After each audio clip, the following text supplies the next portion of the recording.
Miriam, we're back. In order to heal, you have to feel. But not everybody's trying to feel, Miriam. That's your money's worth. That was a $5 bill. God bless you. Miriam, we're doing some things. Things that don't serve us. Well, guess what? Now it's time to realize that they don't deserve us. Toya on the move. She says, can you bring spirits back after you tell it to leave?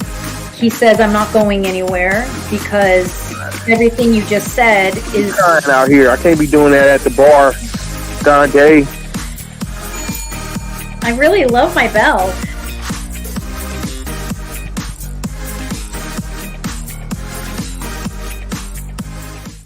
Hello there. Good morning, good afternoon, good evening, wherever you may be. You're tuned in to Be Inspired. And today we're going to be talking about trust. What does trust mean to you? You know, they say that you know the truth by the way that it feels. Well, how does trusting yourself feel? I feel oftentimes we have so many distractions in life, whether it's people, things we put in ourselves, or perhaps even the environments that we place ourselves in that allows our antennas, our intuition, our trust antennas to go awry. We don't know what's what. Half the time, we don't even know if we're coming or going. But what do we know? We know that there's confidence in knowing, and we know that you can be confident in what you trust. Half the time when we're engaging with relationships, we rely on so many other people to tell us who we are, how we feel, and how we should behave. But when was the last time that you sought yourself within to figure out who you are, but more importantly, who you want to be? There's a quote that I love, and it says, your location is not your destination. Where you are right now doesn't define where you are going to be. However, you have to trust yourself in the process. They say the journey is the experience, and the experience is the journey. Are you ready to trust your journey? All right. Close your eyes. 3 deep releasing breaths. Deep inhale through the nose. Exhale, blow it out. And as you do this deep breath, let the body relax. Let everything go for just a few seconds. And I want you to think about the word trust. And then I want you to think about if it's possible for you to believe that we shouldn't be putting our trust in anyone or anything. We should be putting our trust solely in ourselves. So we don't trust our spouse. We don't trust our job. We don't trust our friends. We trust them to be exactly who they are.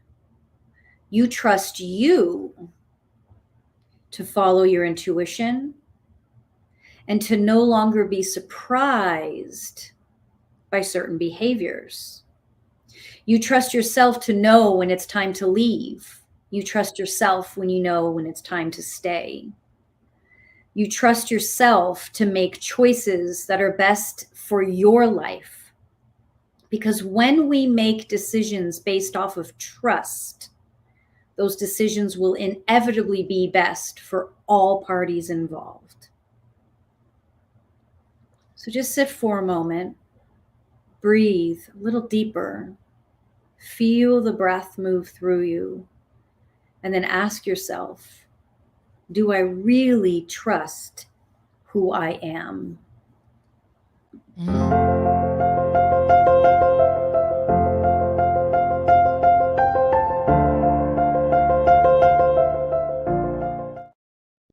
Wow, Miriam.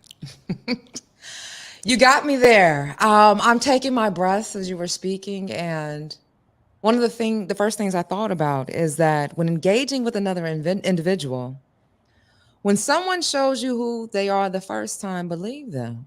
But oftentimes we aren't trusting what we see. Why is that?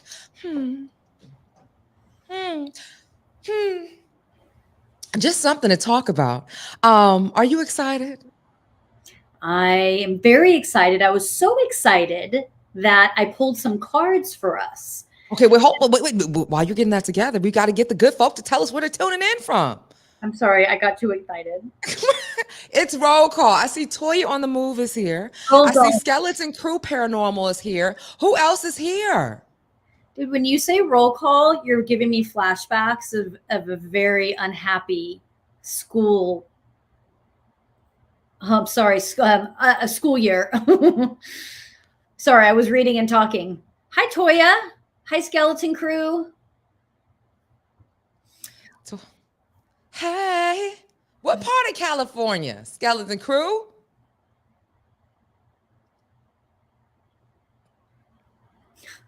I love that you have everyone calling me Miss Miriam now. Wait, do I introduce you as Miss Miriam? It was you, or maybe Toya started it, actually. I Maybe think Toya, because I usually I address all my listeners by, Miss Toya or Miss Leslie, and they be like, "Hey, Miss Dawn," and I'll be like, "Hey." yeah, I think Toya started it. Oh, she's taking Toya said me. Oh, well, it's good to be with you, beautiful people, today. We're talking about trust. So, when I first learned that trust wasn't about the other person, that it was about myself, that it was about trusting me, trusting my choices, trusting that I know when to leave, trusting that I know when to stay, trusting that I know when to believe what someone is saying or not saying. That's when things start to change, right? I'm not saying it's easy. I'm not saying I've mastered it. I'm just saying that's when things start to change for ourselves. Like, one of the things I talk about a lot is how, especially when I do, when I used to go live on TikTok a lot, every other question was about relationship, right? And so something I talked about a lot was that, listen, I don't trust my husband. I trust myself to know if I'm where I'm supposed to be. So we've been together 20 years, going on 21 years. And every few years or few months, whatever is going on, we check in. I check in, to be fair. And you have that conversation, or you pull that conversation out of them and you're like, where are we at? Are we good? And so I trust myself to know when it's time to have that conversation. And I trust whatever he says, not because he's my husband of 20 years, but because whatever he's saying, I feel what I'm feeling. And I try to feel an intuitive aspect of that. And I say try because it's always going to be harder to trust your intuition in deep relationships. That's always going to be harder. But I love what you said, that you said trust your feeling, because we commonly hear that the truth by the way that it feels. If something doesn't feel right, it ain't right. Point blank, period. And it's only when we want to get in the way and try to convince or try to persuade otherwise. Now, I do think there are times when we can allow our insecurities to kind of clog our intuition. But just like how Toya said, you have to follow your gut. And oftentimes, you hear a lot of people refer to the gut as the heart, because that's the first place that we feel. When we talk about we're brokenhearted, it's right there. When we're nervous or excited, you feel it in your stomach. Absolutely. Oh, child. I know Skeleton Crew Paranormal. Oh. It's funny. I'm going to overshare for a moment, because Bruce, my husband, and I were having a conversation, and he looked at me and he was like, well, you're a psychic. Shouldn't you already know all of this?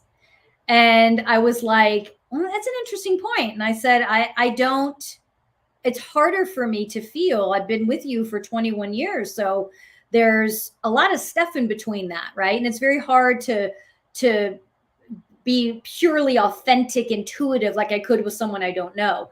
And I was like, that's a fair question. But I said, no, it's mixed up with emotions too, and plus that's just another way to, let's not talk about it. And I'm like, no, we're going to talk about it. And then also too, I hear that, whether you be a psychic medium or a reader, that oftentimes it is harder to read yourself. Like, people can say, well, didn't you foresee this coming? It's like, well, I'm me. I'm not reading myself. I can't imagine what that would feel like if I had, well, you say we all have it, but me tapping really into it, and then you see your own future of your life.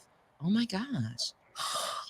I'm glad you said that, because that's part of why I teach balancing the emotional body. That's part of why I teach the 5 steps to consciousness, the exercise, the diet, the therapy, because what that does is it allows you, it opens you up so you can feel for your own life experience. So you can, and listen, when I say that, it doesn't come in like, it comes in very subtle waves. It doesn't just like all of a sudden, it just comes in subtle waves, like an example is knowing when it's time to have a conversation with my husband, when it's like, we need to talk, like we need to like reconnect, like are we okay? Connect. Are we not, and that's just me trusting my intuition, and sometimes he might be like, yeah, everything's fine. It's like, great. And sometimes it's like, no, we do need to talk.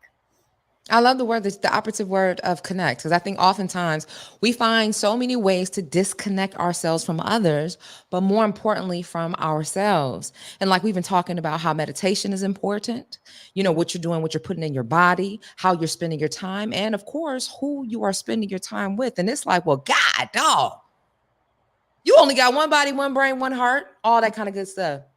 This right here is the longest person that you're going to have a relationship with. Sticking with you no matter what. I don't care how far and how fast you run. You cannot run from yourself. So why wouldn't we take the time to learn ourselves? Perhaps we're scared, Mariam.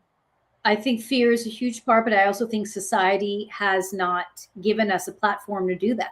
Well, right? What do you mean by that? Society has said that to be a successful individual, you should go to college, get a job, have a family, and buy a house and buy a car and retire. Like that's society's version of damn.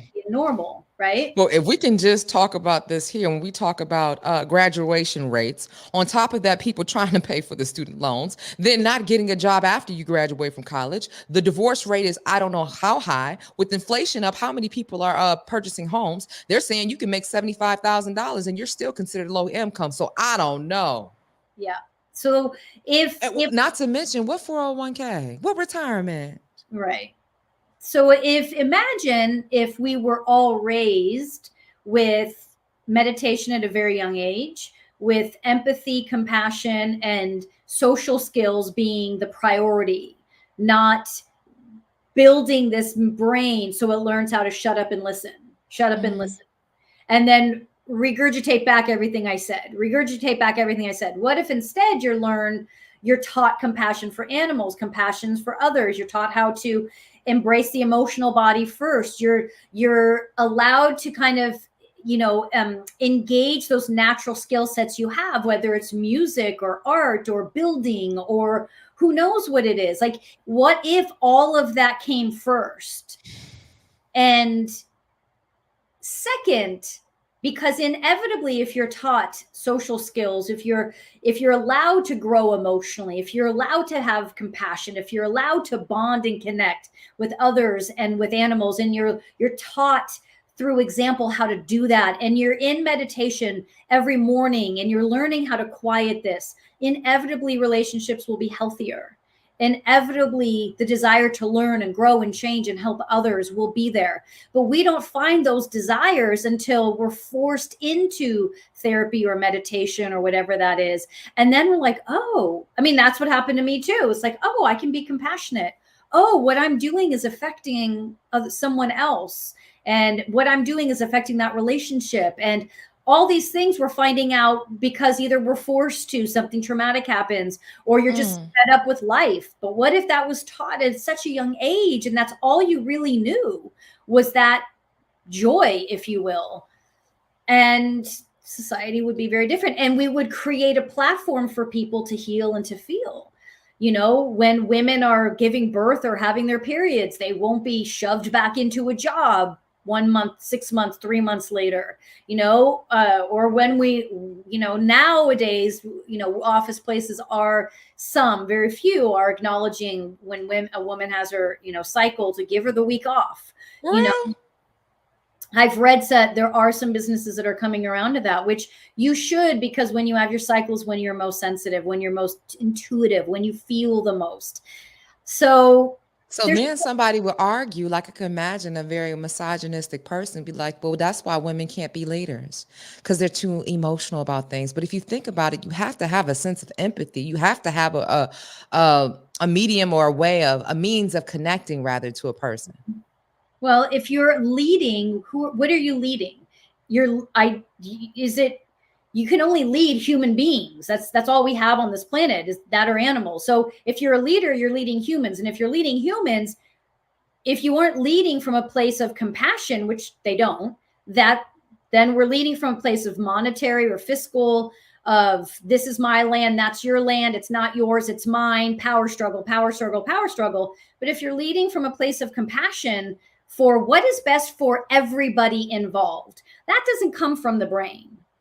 You know, if I say to you, what's best for everyone, that comes from your gut, that comes from your intuition, that comes from you being able to make healthy choices for you.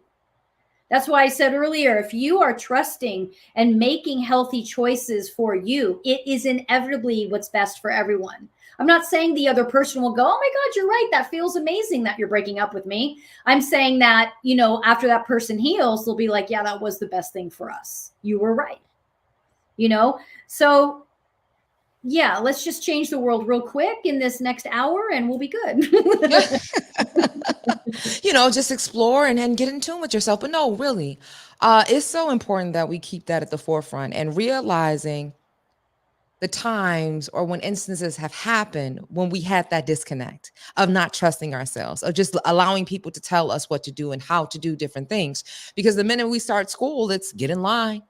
Yes. One person after the other, you must raise your hand.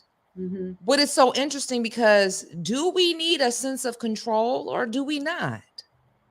Boundaries. I don't know. All of us, there's boundaries. There's like just your, you know, don't run a red light. That's a boundary.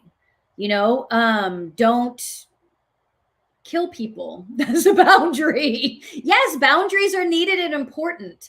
But I wanted to, yeah, it was a taboo subject with my mom's religion. I'm thinking she's referring to, are you connecting to spirituality, something that Skeleton Crew Paranormal had stated. Yeah.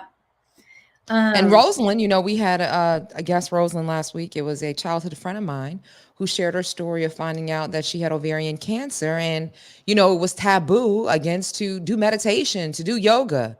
And as we know, those can be very spiritual practices, the way you are moving your body. Mm-hmm. You know, I wanted to bring up something from last week because there was two things that happened right before we went live. Dawn, you had said something, you had said, oh, I like your necklace. And you knew, even though we haven't been working together very long, you're like, oh yeah, you don't buy specific stones for you. That's just something that you think is pretty. And I was like, yeah. And then later on, I was talking about how, you know, if someone's setting rules around spirituality, run for the hills. And I wanted to clarify something about that was, you know, obviously with astrology, there's rules. Those are like astrology, witchcraft, science, you know, they do things for a very specific reason. And I'm not saying to ignore those. I'm saying when we're talking just very generally about building and opening your own intuition, if, like, for example, I was drawn to witchcraft at a very young age. And so it felt really good to learn, like what I was learning about aligned with me. So when you say that you are drawn to witchcraft, what do you mean by that? When I graduated high school, my parents were like, okay, you need to get out, go get a job or go back to school or do something. So I wasn't doing anything. And so I was like, okay, I'll go back to school, just trying to prolong getting a job basically. So I went to like, it was like a trade school at the time. And, instead of buying my books, I went to the psychic store and they had like this huge book on witchcraft. And I was like, oh, perfect. Like I needed to get something to read something to get me through school because school was so boring to me. So I just sat in school and read this book on witchcraft because that was what was interesting to me. And so at the time, that's what completely aligned with me. And so the moral of that story was just move with what feels intuitively correct. And like same with stones, like obviously certain stones are incredibly healing and like follow those, you know, follow what people have discovered. Certain stones do certain things. But at the end of the day, for me, I have a bunch of stones and crystals. I just grab what I intuitively feel like I should be grabbing. I don't read up on it and say, oh, this is what I should use. Not saying there's anything wrong with that, but getting yourself to a point to where your intuition just knows, boom, I'm grabbing this, or this is what feels right at the time. Having both. The yin and the yang. I was really excited about these cards I pulled. Oh, yes. Tell us about the cards. Okay, so can you read it? I free myself from critical thoughts towards my body and my worth. Okay. So if we are busy being critical on ourselves, that trust is not going to come through. Last one. I allow the stillness to heal and reveal. Sounds like something you would say, Dawn. I know that's right. Peace be still. Just hold on a minute. See what's going on. Mm-hmm. Absolutely. Question for when it's time. Oh. Are we ready? I solicited. Stacy says, I'm here. Hey, you know what? If we're ready, we got to get the little jingle. Hang on.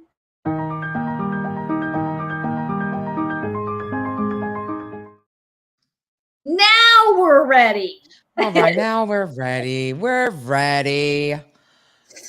Oh. All right, are we done sharing and caring? Question. I'm gonna have to put my glasses on. Will put your eyes on Stacy and Jen's endeavor that we're starting take off? Will it be? Oh, that's Jennifer. Skeleton Cruise Jennifer. Hey, girl. It is Jennifer. It's Jennifer and Stacy and when is it? Third. Hold on.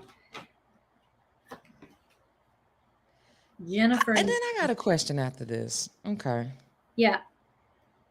I'm not about to mess up the floor. I gotta wait till you get it out. All right. Jeez.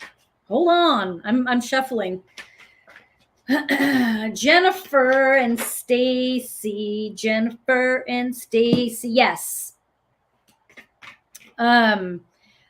Yes. Yes. I keep getting the same word. I feel like you're going to, or if you haven't already, I feel like you two might bump heads on about some aspect of it. Like, I feel like you're going to it'll be rolling and moving and something's going to happen and you two will kind of like disagree or bump heads, which is not like shocking. That happens in all business endeavors. I get that. But I feel like you guys might bump heads to the point of going like, forget it. Maybe we shouldn't be doing this. Maybe this, like it'll be something that will trigger like a desire to give up or this isn't working and push through it. And I feel like there's going to be someone, possibly a more masculine energy, doesn't mean a man, some more masculine energy may come in and like help or maybe offer some sort of, it could be like financial something or just offer some guidance that will be like, oh yeah, let's do that. Like it'll help it continue down the path a little bit smoother, like some business advice or guidance of some sort. But yes, it looks like this has a lot of potential. For sure. All right. Okay, Stacy. Now I quit. No. Listen. I know what I'm about to say. And I know it's about to be like, girl, I'm not trying to be a hypocrite. I'm just trying to have a real conversation right now. Bring it. Well, where do I want to start? One, because I have my bounce. I have seen readers or psychics or tarot card readers. But what is the benefit of one actually seeing a psychic? Secondly, before you answer that, because it's like, if we're supposed to experience this journey of life, well, that journey is the experience. And then also I hear that things can change, because as you read, it's what's happening right now, but there could be a pendulum effect. I don't know why I wanted to use that word so bad. There could be a shift, a wind blow that can completely change the trajectory. Then you have the whole notion that what's supposed to be will be. So it's like, what the? Is it? Absolutely. And honestly, that's one of the reasons why I actually started focusing on more paranormal work than like your typical readings, because of what you just said. Because ultimately, we do need to forge our own path. Ultimately, we do need to be able to navigate intuitively ourselves.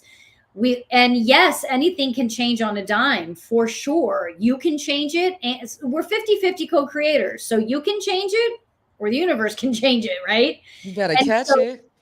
you have to be able to align with that. That's both. I agree with everything you said, and I feel like what I try to teach is teach those that are coming into their skill sets to approach it differently than a traditional psychic, from that very typical black and white, give me an answer, or this is the way it, like, I'm going to tell you.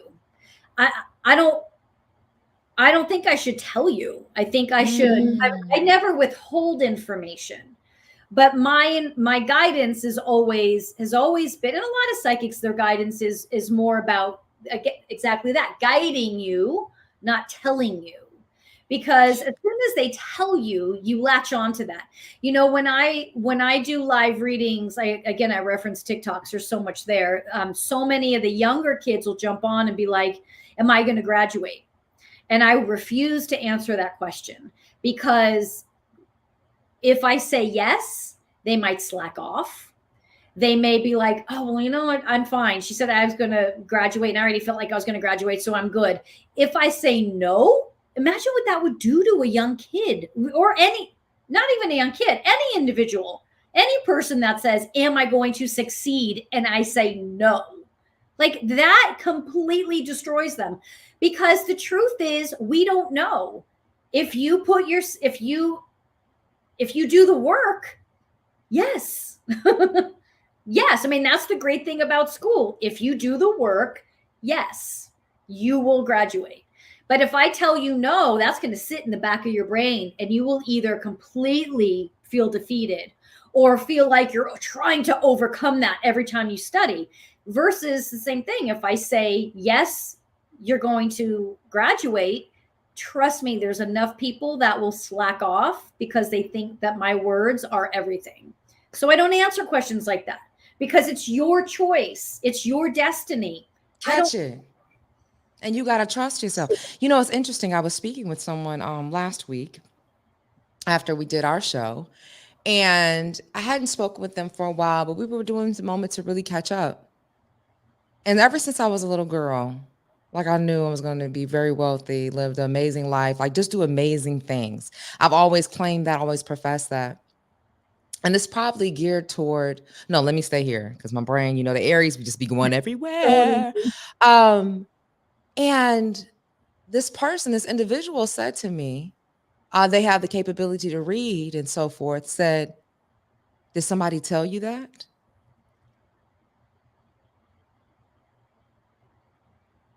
What? Whoa.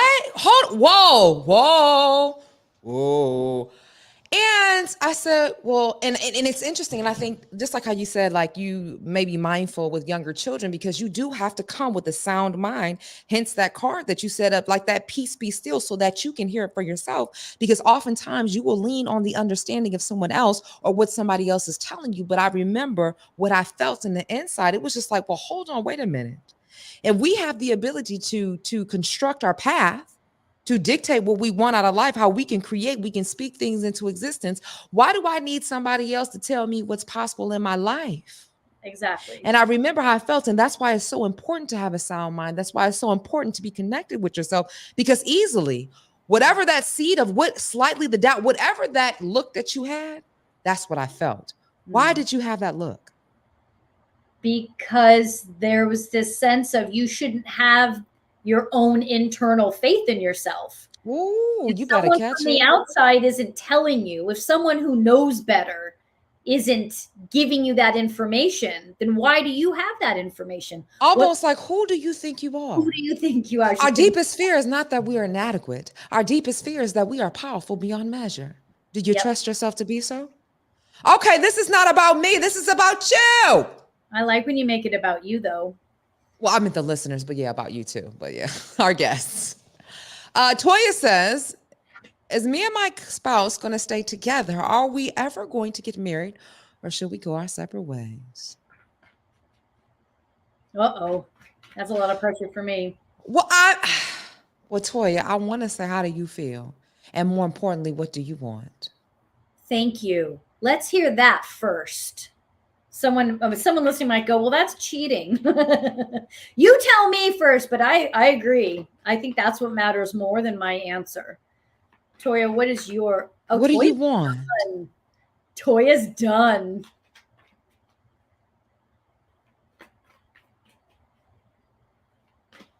And we know the truth by the way that it feels. She said, I'm done. Interesting. Go ahead. No, you go. Well, I was wondering, when you said that you're done, is it because that you've delivered an ultimatum or something that just doesn't feel right? Because when you say that you're done, what does that mean? Is something in the relationship not working right? What are you not feeling?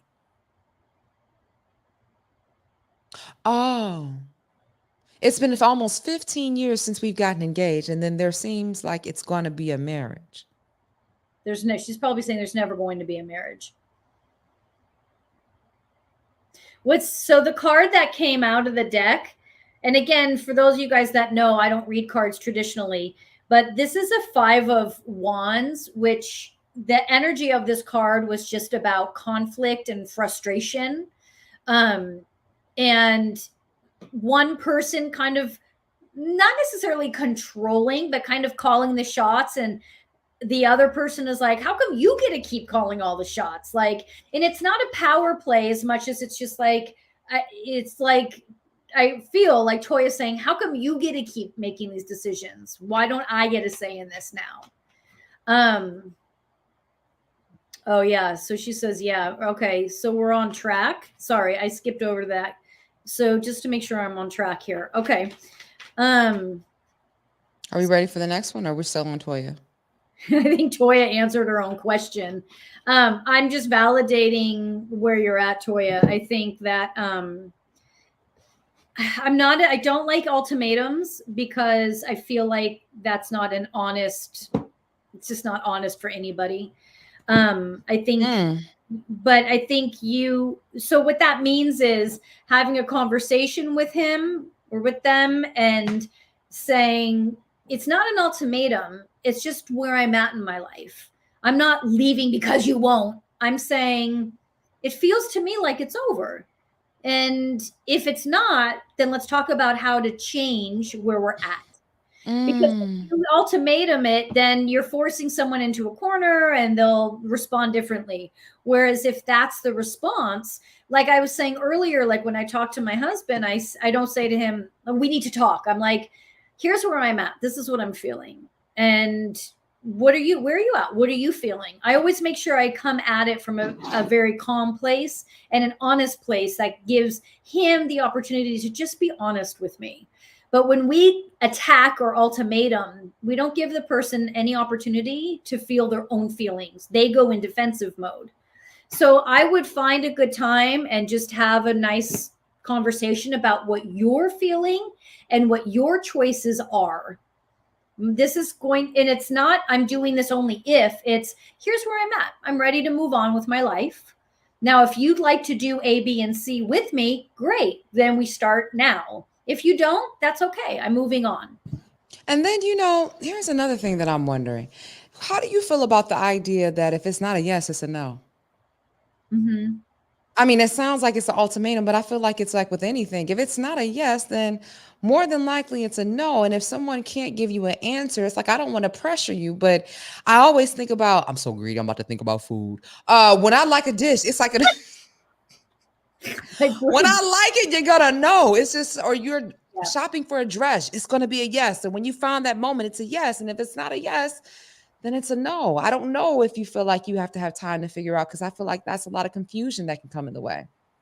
And Uh, I agree. I think though, Toya, you guys have been together 15 years. Bruce and I have been together 21 years. And the first 15 years of our relationship, I wasn't balanced and cool and calm and like, we have to talk. I would be like, because I didn't really find my balance until 5, 6, 7 years ago. And so with that being said, it's not like Bruce is a great communicator. I had to find out first if Bruce was willing to get on this train of communication and know that his communication was never going to look like mine, but was it enough for me and did it work? And so, you guys have gone 15 years with poor communication. And so depending on where you're at in the relationship, there's nothing wrong with teaching him and saying, this is who I am now, and I'd like to have a conversation about this. And if it's just like never going to happen, then yeah, you move on. If though he says, oh, well, we've never talked about anything before, so what does that look like? Well, that's a fair question. That's a fair question. You guys have never talked about anything before. So, if you're done, you're done. There's nothing wrong with that. And you have to know exactly what it is that you want. What do you want? Do you want to stay in a situation where you have to keep asking somebody the same question? Are you willing to keep, using your time for that? Okay, so let's definitely go into another question that we have. This comes from Jessica Michaela Adams. She says, will my brother's murder be solved?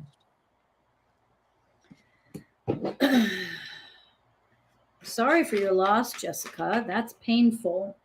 That's a hard one. I know Jessica from improv. We study improv together, and for some reason I feel like someone doesn't want this solved. I feel like someone doesn't want this resolved. I feel like I don't want to use the word cover up, but like something's.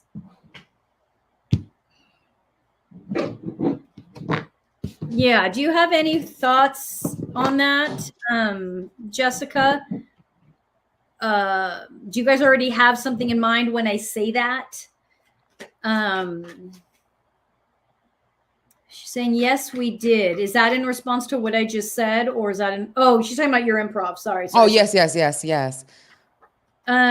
So my mom felt it was one of his associates. Oh, wow. They say it's usually the people that are closest to you. Now, I don't want to put this on his associates, but I'm just saying. Yeah. Was there a scorned lover? Or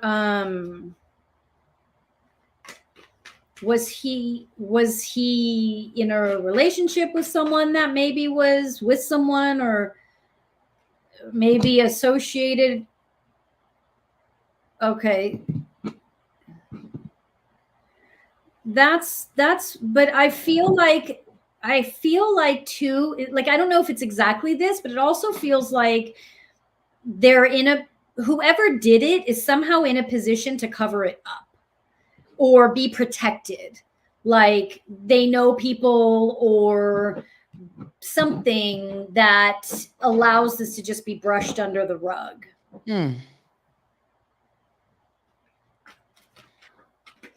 But yeah, Jessica, if you want a deeper read, you can reach out to me and I can send you my rates and we can do something offline.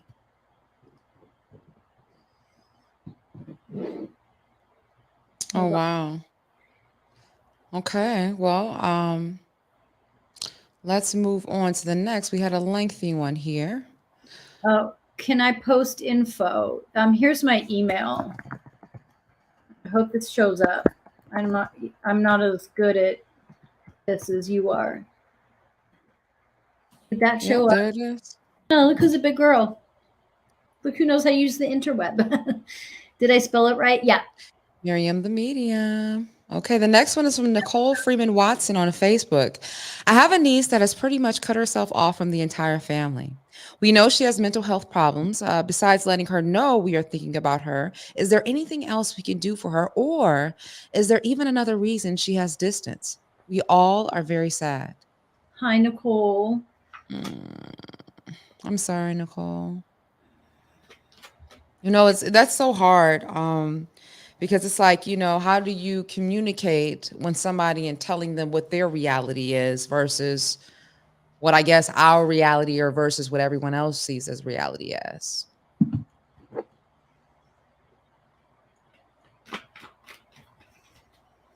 Um,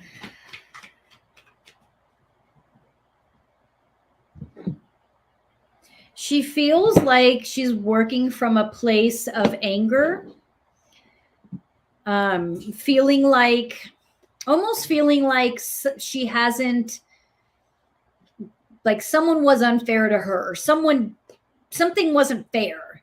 There's this sense of not, of seeing things from a certain viewpoint, of saying things aren't fair. I do feel her coming around, but I feel like she's feeling something or someone wronged her. Like feels like there's a very specific moment that happened that set this off. And it feels really important that someone hears her, doesn't just say, well, yeah, I see your point, but blah, blah, blah, blah, blah. Like, I feel like she's not feeling heard on a really, really deep level.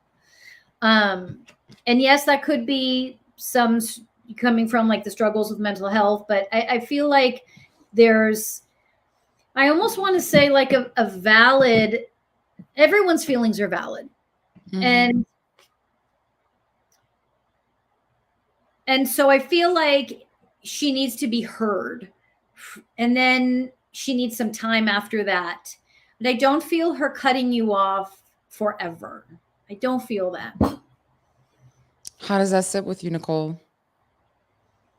Just because we're talking on the topic of mental health, I was reading a story that was actually published where a LA deputy sheriff was killed by a 29-year-old who, his name is Kevin Salazar, and Governor Gavin Newsom, as well as our district attorney, George Gascon, said that they are not going to move forward with the death penalty because essentially two wrongs don't make a right.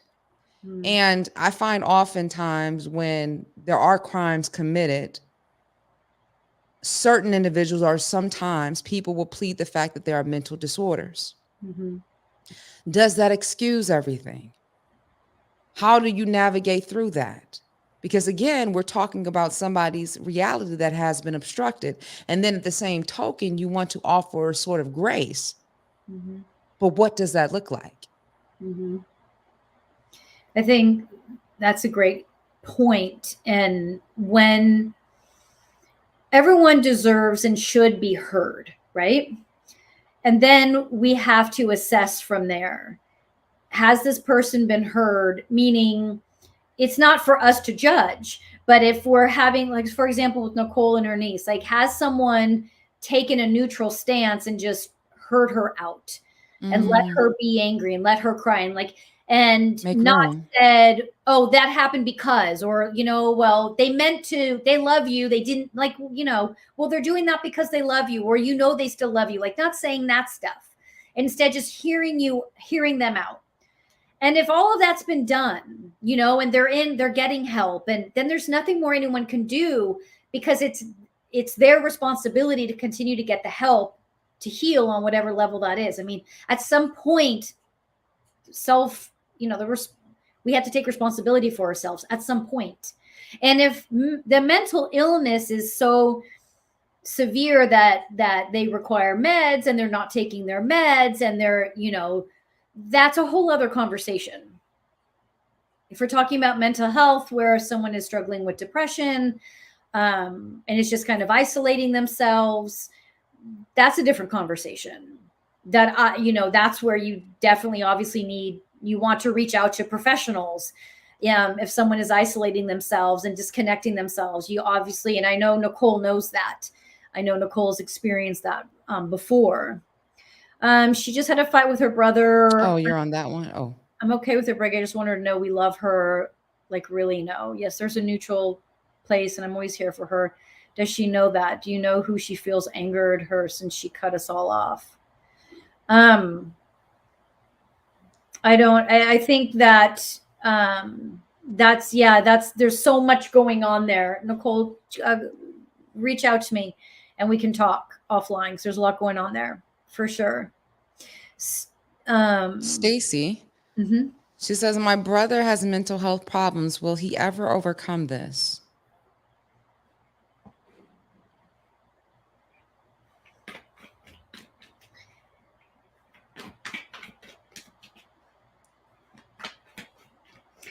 With your brother, I'm feeling, so I need to be careful when I say this. So I want to kind of just say this again. Like, obviously, I'm not a doctor, but I do believe there's different levels of mental illness. And so mental illness, for example, my husband's niece is schizophrenic. So she requires medication. She requires to live in a certain living facility. She actually lives a really full life in a really great facility with friends. But that's that mental health is very different. And that's not a choice that she can make, right? But nowadays we do use the term mental health much more loosely. We use it when we're talking about our, depression. Obviously suicide goes in that same category of above and beyond. But if we're talking about mental health where someone is just but they're struggling with, their whole life, they haven't struggled with it, but they're struggling with it now. I guess is what I'm trying to say. Like, do we understand the levels? Because at one level, there isn't a choice. Those that struggle with suicide, that's not a choice. That's a genuine struggle and needs support on a much higher level. Someone with schizophrenia, it's not a choice, right? But if we're talking about someone who has, been pretty cool the bulk of their life, but they've just nosedived into this dark place, then we have a different conversation. Is that fair to say, Dawn, what I said? I think it's to make room for whatever you said. I mean, it sounds as though that when you're speaking about it is that we have a choice to make in our lives. And sometimes whether we want to say, the environment and whether the environment be actually your brain and how the chemical makeup, how do you maneuver or to navigate? And I feel like it's a conversation that needs to be up leveled about the resources that are available. But at the end of the day, we can say it's about choice, but it then results or yields to what's the capacity that we live in to make that choice. That's what I think I mean. That's what I'm trying to say is when we're talking mental health above and beyond depression, when we're talking about suicide, when we're talking about schizophrenia, like that's above and beyond conversation. That's not choice for these people. But when we're talking about someone who isn't struggling in those areas, but is recently struggling with depression, that's where I'm trying to say we have a choice. So because Stacy says, will he get help? Will he get over this? And that's what prompted me to say all of that, that caveat is some people, aren't capable. It's not their fault. They're not capable of getting help. Okay. So with that, with that being said, Stacy, I feel like your brother. So the reason why I said all of that was because I'm feeling your brother not wanting help. And I don't know if that's coming from a place of someone who is incapable of it. It's something they were born with. This is not their fault, quote unquote. I put that in quotes, meaning they don't have the capacity to make that decision. Or if this is someone who hasn't struggled his whole life and he's just hit a rough patch and is choosing to stay in that rough patch. I'm feeling someone who's choosing to stay in this state. And I hope I clarified what I mean when I say choosing. And so that would be, Stacy, with that being said, that it's up, only you know his history, and you know if when I say he's choosing to stay in this state, if that means, listen, this is someone who doesn't have the mental capacity to be able to make his own choices, or, you know, I'm saying this is someone who's choosing to stay and isn't looking to change anytime soon. Does that help? Thank you for sharing, Stacy, and being vulnerable, and to all those who have been vulnerable, whether you lost a loved one or just dealing with a loved one who is battling mental health disorders or illness. And for anyone that did not share, and you may be battling something yourself, our prayers and our good energy goes out to you as well. And I wanted to add to that how these mental health questions align with the theme of trust, especially since those that are asking about the mental health is in regards to somebody else. So this is where trusting in how the universe works, trusting in your role within your relationship with this person, your role within the family. I'm not saying it's easy, and I'm not saying it's not going to hurt or be difficult. I'm saying when we trust that this path has been laid out for this person, and you have done everything that you can do, it is your job to then let go. I'm not saying disconnect and not talk to them, but I'm saying for you to be able to energetically let go so you don't hold responsibility. So you understand their responsibility in body, this life, at whatever level that means, and you don't overstep that and decide it's your job, it's your responsibility. It's not for you to carry.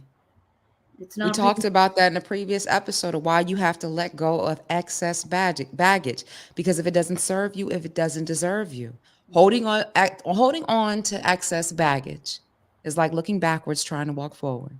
Can you imagine how many times you're going to trip, bump your head, perhaps even fall? And yes, we fall down and we get up, but how hard will the fall be? You can hit one area and ignite something else. Heck, we were just talking about that last week. I hit the side of my head and had a whole black eye. I know. I know. Literally fell. Literally.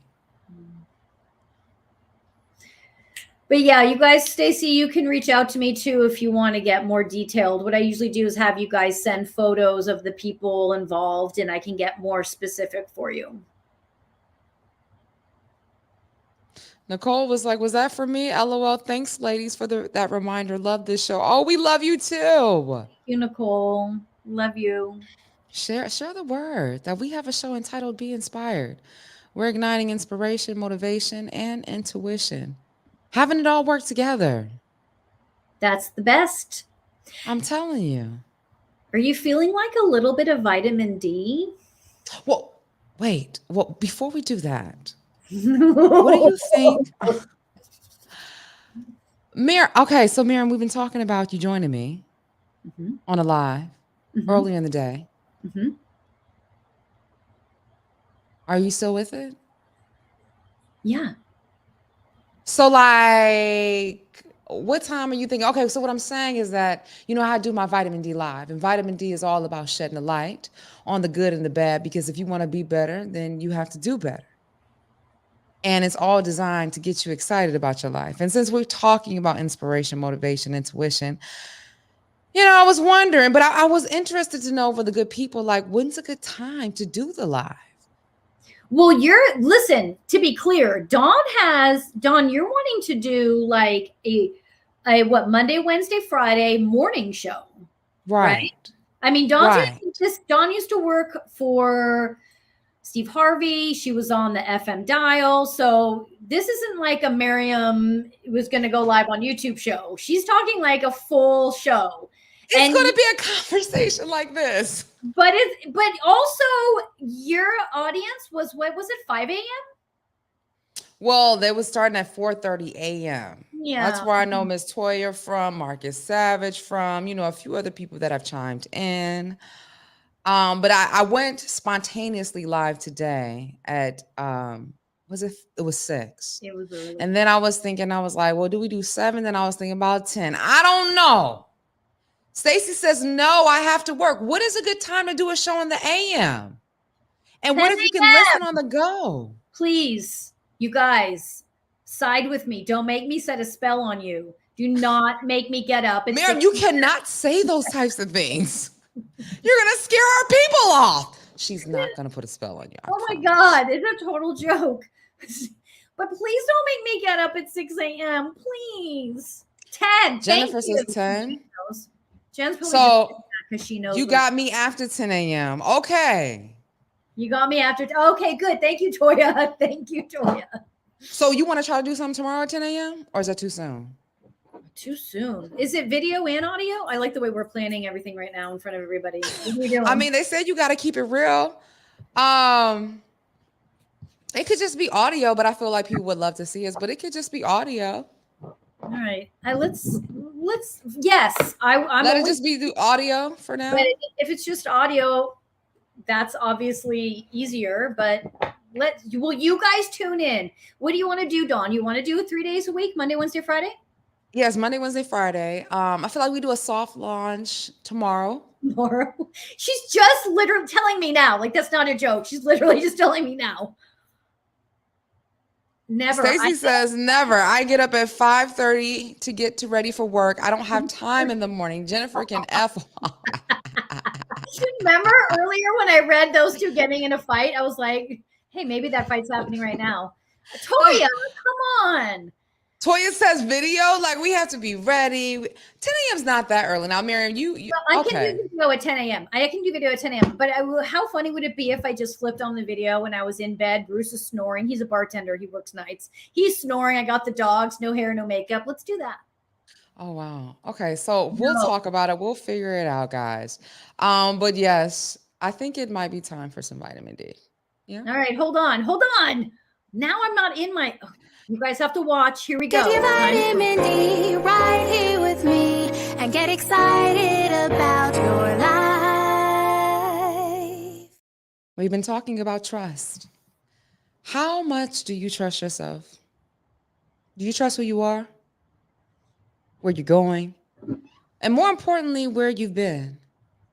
Do you understand the synchronicities of understanding that your location is not your destination? How important it is to speak life over yourself? How important it is to connect yourself with yourself? That's trust.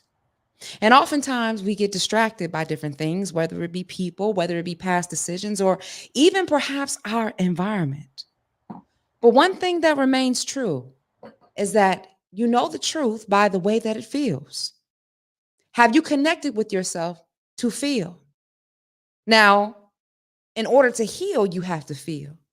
And sometimes that is going to be uncomfortable. But when I tell you greater is coming, well, it is, because how great can it be when you sit down and you learn from yourself, through yourself, because you are spending time with yourself? That's trust. You don't have to worry about finding yourself in uncomfortable situations or being around people that don't serve you. Because if it doesn't serve you, then it doesn't deserve you. But guess what? You have to walk in confidence and trusting yourself. Are you ready? Are you ready to step into the greatness that is your life? It's all up to you. Long are the days of relying on other people to tell you who you are, where you've been, and where you're going, unless you're getting advice from Miriam. But how important it is to trust yourself and tap into our third pillar of intuition. It's in your gut. It's right here. Trust yourself.